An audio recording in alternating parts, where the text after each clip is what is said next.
Bem, começando então aqui a nossa matéria nova, né? Nossa matéria propriamente dita, vamos então começar a ver os 6 casos especiais, né? Para a g de t,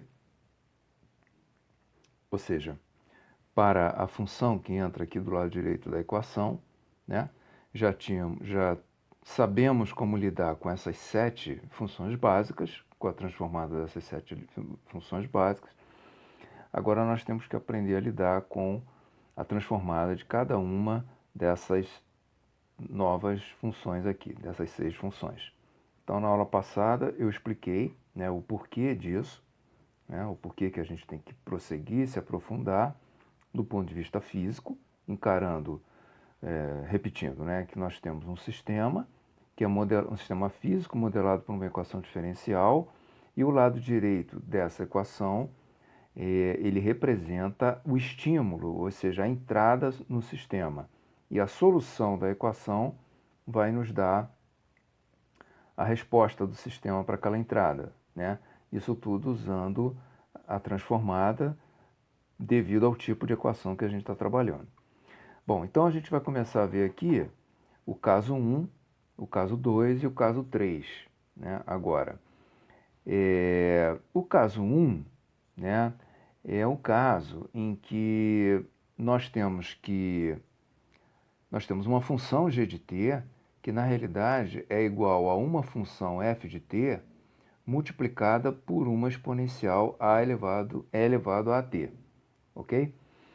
Então a gente tem uma função qualquer, essa função é multiplicada por uma exponencial e isso gera uma outra função que a gente chama de g de t, certo? Então assim, dependendo do sinal do A, a gente pode ter uma função que, se o sinal do A for positivo, o que ele vai fazer, o que essa exponencial vai fazer é amplificar, né, a f de t no tempo.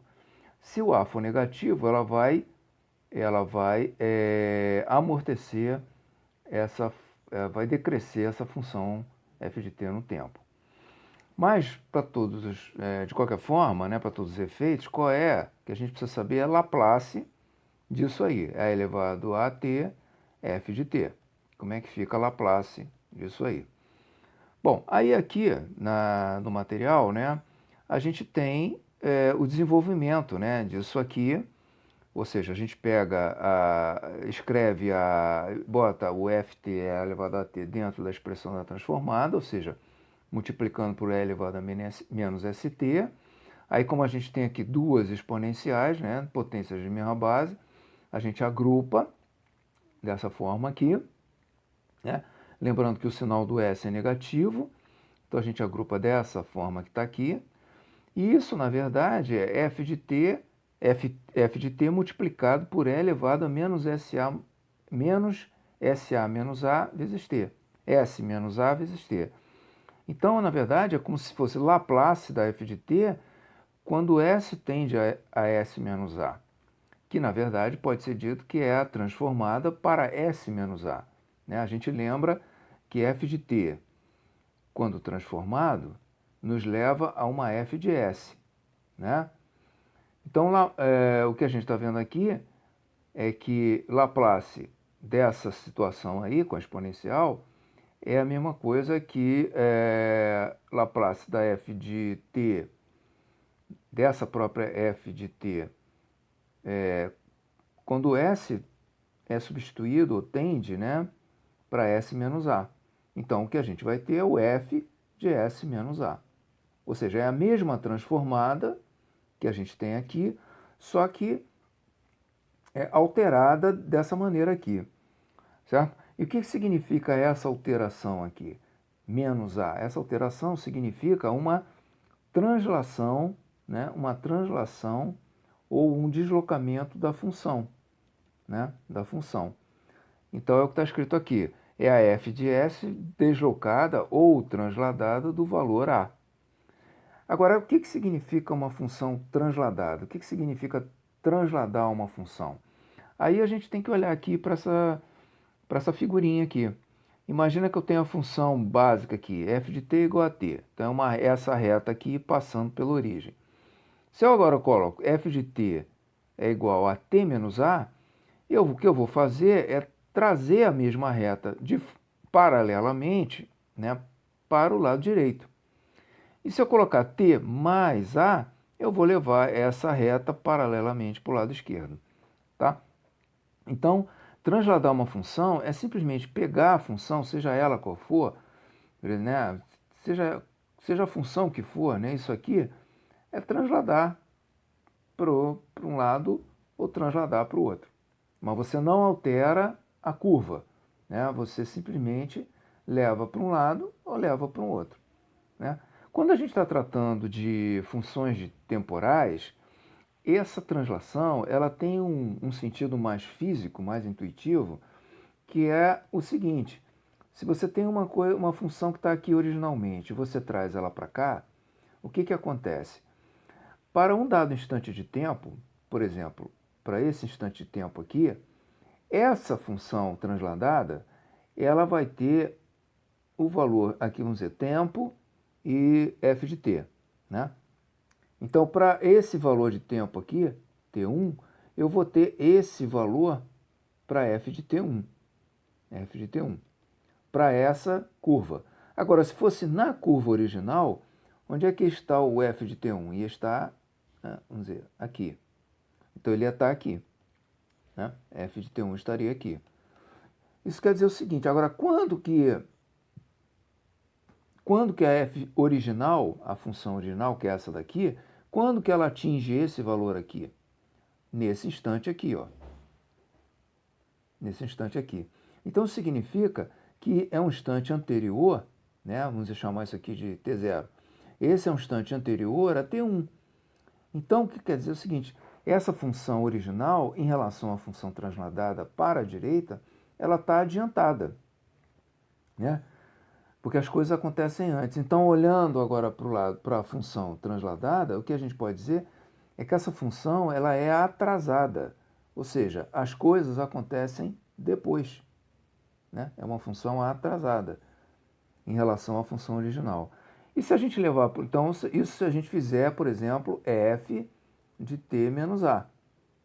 Agora, se eu fizer f de t mais a, aí eu vou trazer ela para o lado de cá. Quando eu trago ela para o lado de cá, eu estou, na verdade, fazendo o contrário. Eu estou adiantando as coisas. Então, essa função é uma função adiantada e essa função é uma função atrasada. Mas ser adiantado ou atrasado só tem sentido quando a gente está falando da variável tempo.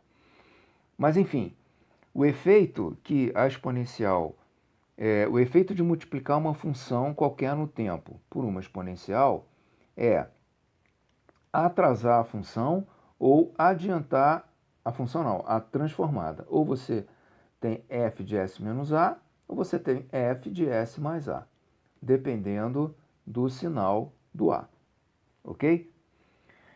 Sempre pensando o seguinte, que essa f de s, ela é uma coisa qualquer, só que aqui o meu eixo não é mais t, é s. Então, tudo que uma coisa que eu tiver aqui, né, eu vou ter aqui, ou eu vou ter aqui, né? Ela vai estar adiantada ou ela vai estar atrasada. Mas, basicamente, é a mesma coisa. Só estou mudando a letra aqui, mas ela tem que ser vista como, né, porque S é função, é produto de uma transformada, né, resultado de uma transformada, que isso é uma coisa do outro mundo. Não. É simplesmente uma mudança de variável, como eu falei antes. É uma mudança de domínio. Domínio da função. Ok? Bom, a função, o caso 2, né, o caso 2 é, o caso 2 é o caso em que a função g de t ela é igual a uma função f de t multiplicada por uma potência, e não por uma exponencial. Então a gente vai ter Laplace dessa situação aí, dessa expressão aí. Uma função f de t multiplicada por uma potência, né? Então, aplicando aqui na expressão da transformada, a gente tem isso aqui. Isso daqui vai dar nisso daqui. E a prova disso está lá no livro, na seção que trata de derivada de uma função em S. Derivada de uma função em S, quer dizer, derivada de uma função em S. Isso até agora a gente não viu. A gente viu a transformada de uma derivada, mas a gente não viu a derivada de uma transformada.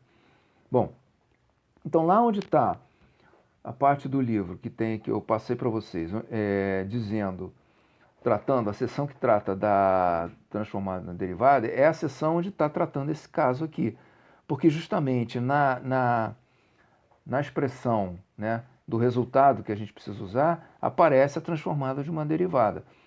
Então, se eu tenho a transformada de t elevado a n vezes f de t, isso vai dar o quê? Isso vai dar a seguinte fórmula tem que ser atendida. Vai ter um menos 1 elevado a n, lembrando que isso aqui é simplesmente um ajustador de sinal do resultado, vezes a enésima derivada da transformada da função f de t, que está multiplicado pela exponencial, dsn. Né? Então, como é que isso funciona? Vamos ver o exemplozinho aqui. Eu tenho seno de t vezes t. Ora, seno de t é a f de t. Só que o seno de t não está sozinho. Ele está multiplicado por t elevado a 1. Então, eu tenho esse caso. T elevado a n, no caso 1, f de t, no caso seno de 1t. Então, o que eu tenho que fazer? Isso é igual, transformada disso, é igual a menos 1 elevado a n, que é n? 1, vezes a derivada, a primeira derivada, né? Primeira derivada, porque é t elevado a 1, de seno de t dt. Não, desculpa, seno de t dt não. É derivada da f de s ds. Mas quem é a f de s? F de s é a f do seno. Então, a f do seno é 1 sobre s ao quadrado mais 1. Né? Lembrando que a derivada do seno, né, seno de kt, a derivada é k sobre s ao quadrado mais k. Né? Então, desculpa, k não. S ao quadrado mais 1. Então, o que nós temos aqui? Nós temos aqui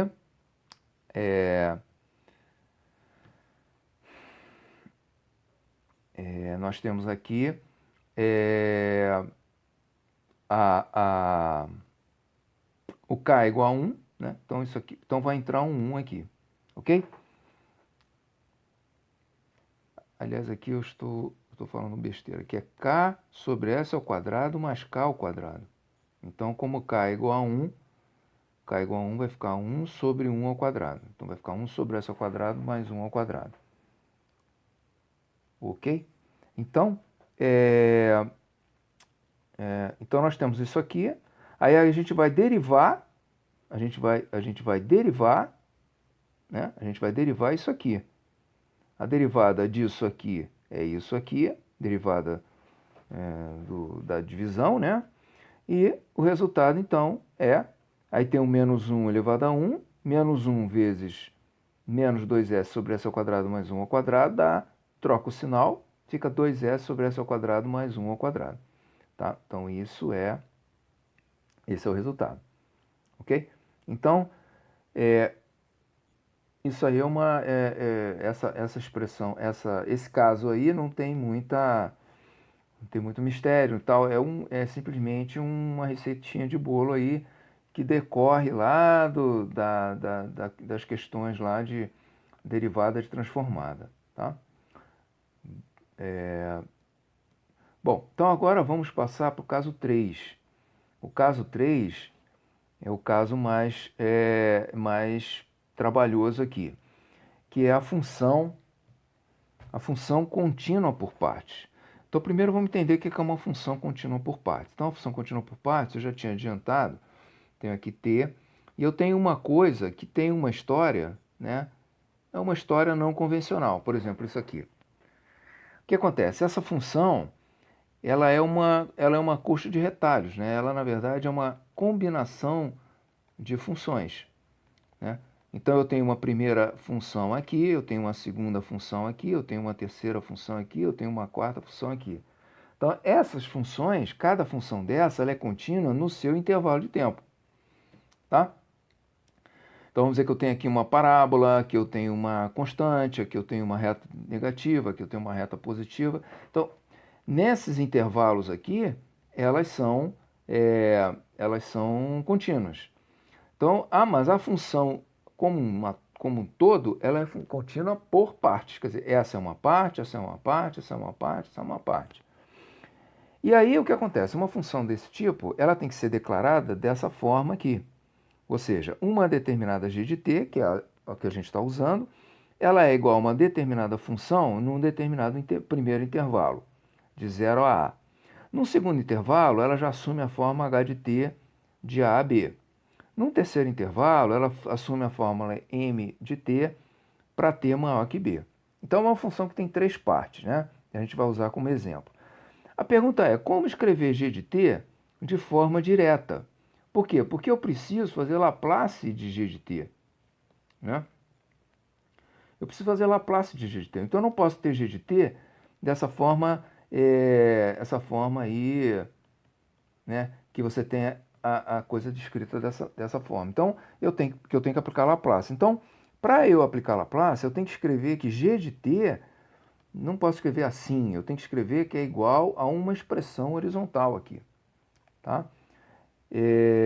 Então, eu tenho que transformar essa expressão aqui numa expressão horizontal. Bem, aqui diz, lembrando que g de t representa o estímulo sobre um sistema físico, ou seja, g de t, né, isso aqui é só para lembrar, aqui é g de t, aqui é o y de t, né, então Laplace, então se a função é contínua por parte, como é que eu vou fazer o Laplace dessa g de t escrita dessa forma aqui? Para que isso seja possível, temos que utilizar um novo elemento matemático chamado função de grau unitário, ou então função de Heaviside, em homenagem a um matemático cujo sobrenome era Heaviside, que trabalhou nessa função, cuja definição é... Bom, ou seja, nós vamos ter que aprender aqui um novo elemento matemático, que é a função degrau unitário, né?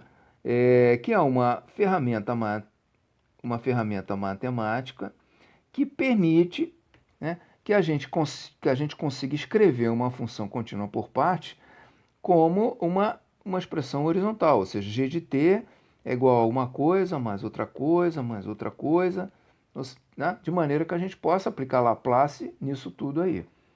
E para isso a gente precisa da função degrau unitário. A função degrau unitário, ela é representada pela letra U.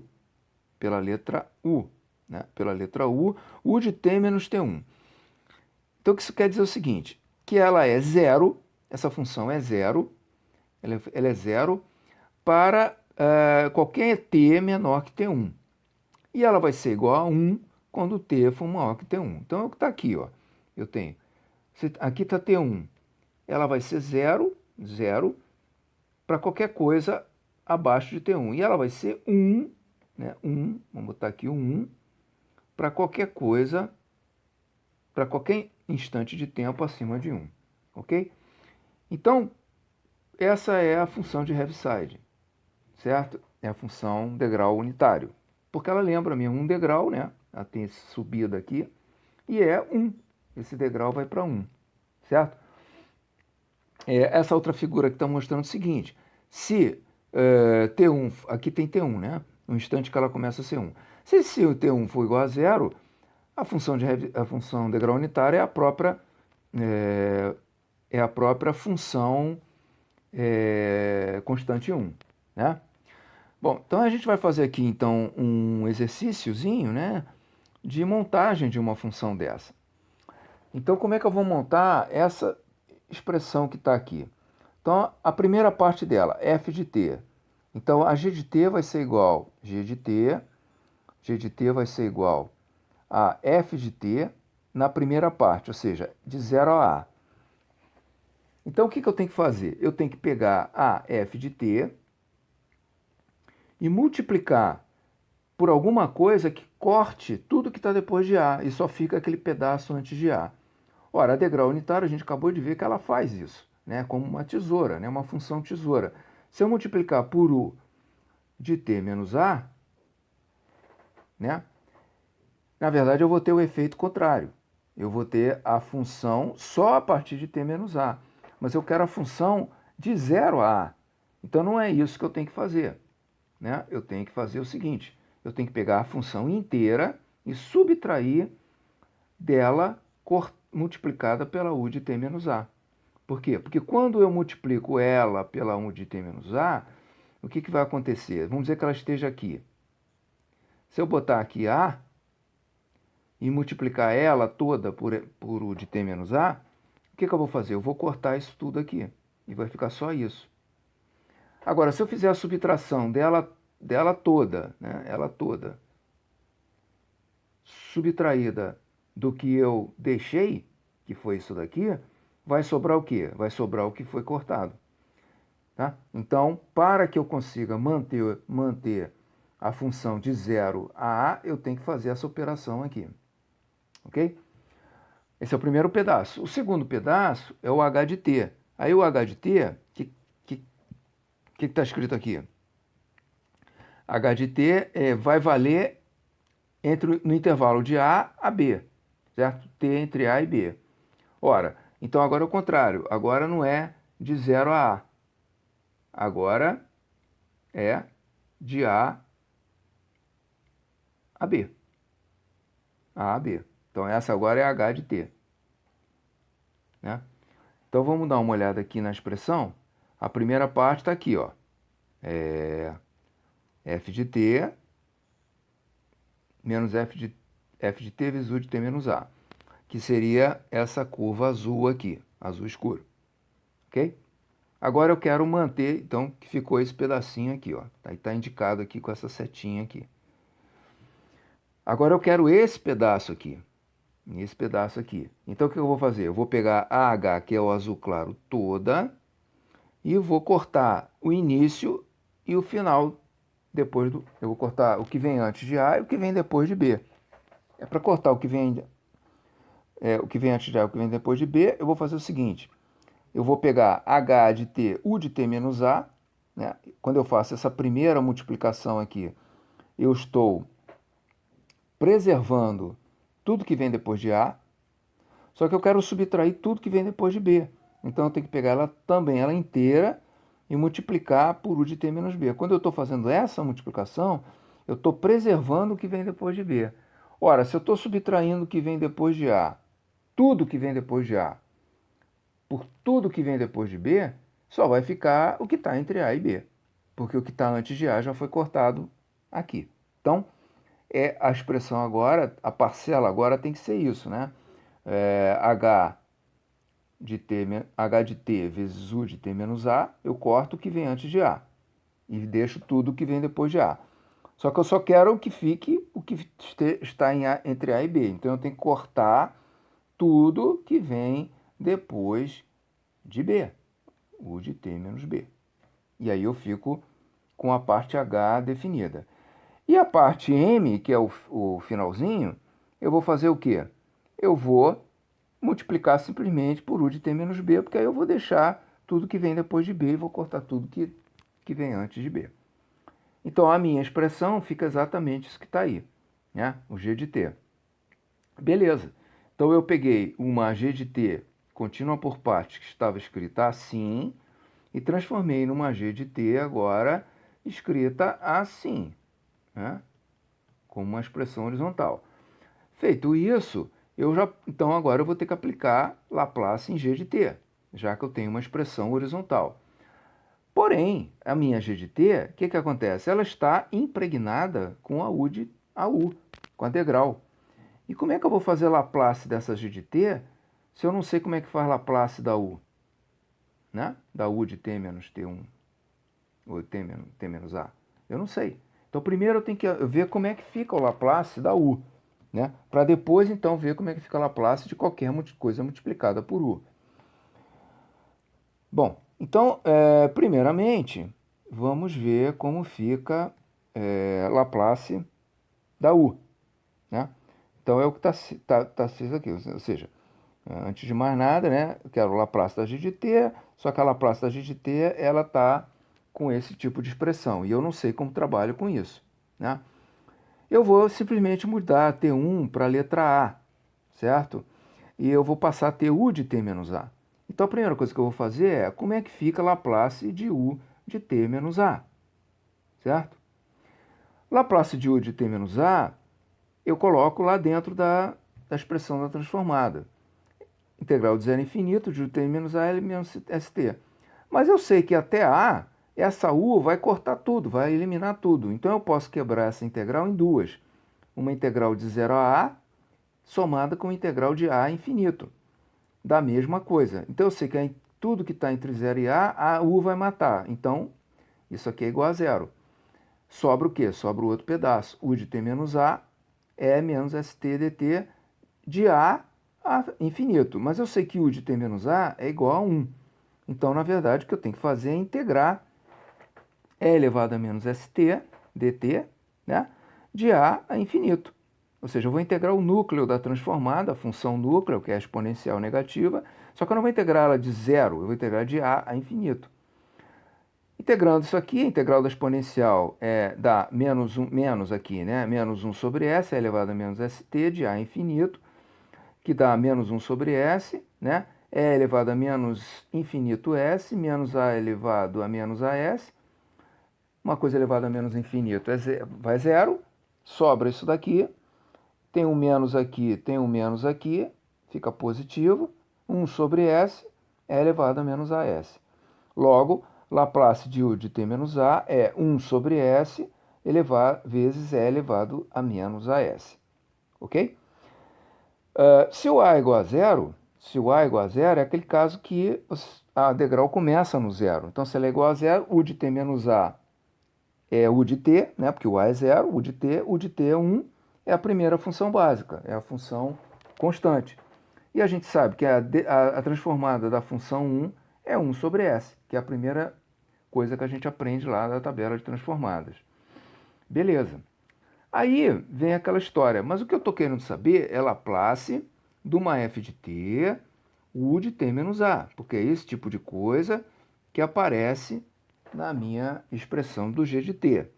Por enquanto, eu vi como é que funciona isso daqui. Mas, o que eu vi? Eu vi que a Laplace de f de t, U de t menos A, a Laplace de U de t menos A é 1 sobre S é elevado a menos a S. Aí faço o seguinte raciocínio. Ora, se eu olhar para isso daqui como estando multiplicado por 1, ou seja, é como se eu tivesse Laplace de 1 vezes U de t menos A, né? E isso deu esse resultado aqui, e eu sei que Laplace de 1 é igual a 1 sobre S, então será que eu não posso dizer que qualquer que seja o que entra aqui multiplicando o de t menos A, qualquer f de t que entrar aqui, o resultado não seria isso aqui não é a f de S, para o caso de 1? Então eu não posso dizer que o resultado disso aí, para qualquer coisa, é fs é elevado a menos a s, né? Então, ou seja, vamos escrever de novo isso aqui. A minha dedução, né, olhando para isso que está aqui, então, Laplace de f de t, U de t menos A, é igual a f de s é elevado a menos a s. E acabou. Então, qualquer coisa que eu coloque aqui, é só encontrar a transformada e multiplicar por e elevado a menos a s, eu tenho a transformada. Não, não é assim. Tá?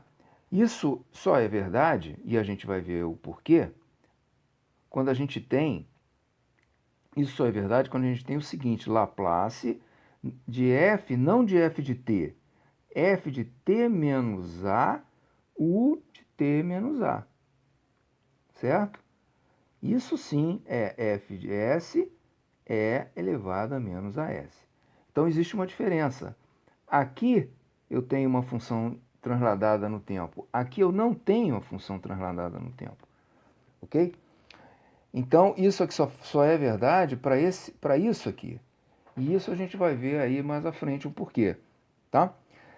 Mas o que a gente pode concluir aqui para terminar essa aula é o seguinte, que o que a gente viu, basicamente, aqui é uma coisa curiosa, né, envolvendo exponenciais e funções transladadas. No primeiro caso, g de t, se g de t é e elevado a t f de t, Laplace dessa g de t, que é essa função multiplicada pela exponencial, ela gerava a translação da transformada de f de t. Tá? Enquanto que g de s, se g de s se eu estou dizendo, né, que eu afirmei aqui antes, sem provar, que Laplace de f de t menos a, né, u de t menos a, é fs e elevado a menos a s, eu tenho uma situação equivalente ao tempo. Eu tenho uma função em Laplace, uma função em s, multiplicado por uma exponencial em s. Aqui eu tenho uma função no tempo multiplicado por uma exponencial no tempo. O que aconteceu aqui? Translação em s. O que vai acontecer aqui? Se a gente olhar ao contrário, ou seja, se a gente se depara com isso aqui e vai voltar para o tempo, a gente tem que fazer o quê? A gente tem que transladar a função no tempo. Tá? Então, esse segundo caso aqui, ele mostra o seguinte, que uma função em s multiplicado por uma exponencial, ela provoca a translação no tempo. A volta é a função no tempo transladada. É a transformada inversa de f de s transladada. Tá? E quando a função está multiplicada por e no tempo, ela provoca uma translação em s. Tá? Então, esses dois casos, eles definem os dois teoremas da translação. O primeiro teorema da translação e o segundo teorema da translação. Tá? Resumindo, né? Primeiro teorema, você tem uma função no tempo multiplicada por exponencial, vai gerar a transformada, vai transladar a transformada de Laplace dessa função. Você tem uma função em Laplace multiplicada por um exponencial, vai gerar uma transformada inversa, ou seja, vai gerar a função no tempo transladada por causa dessa exponencial. Ok? Bom, então vamos dar uma interrompida aqui para a gente então continuar esse caso, a segunda parte desse caso.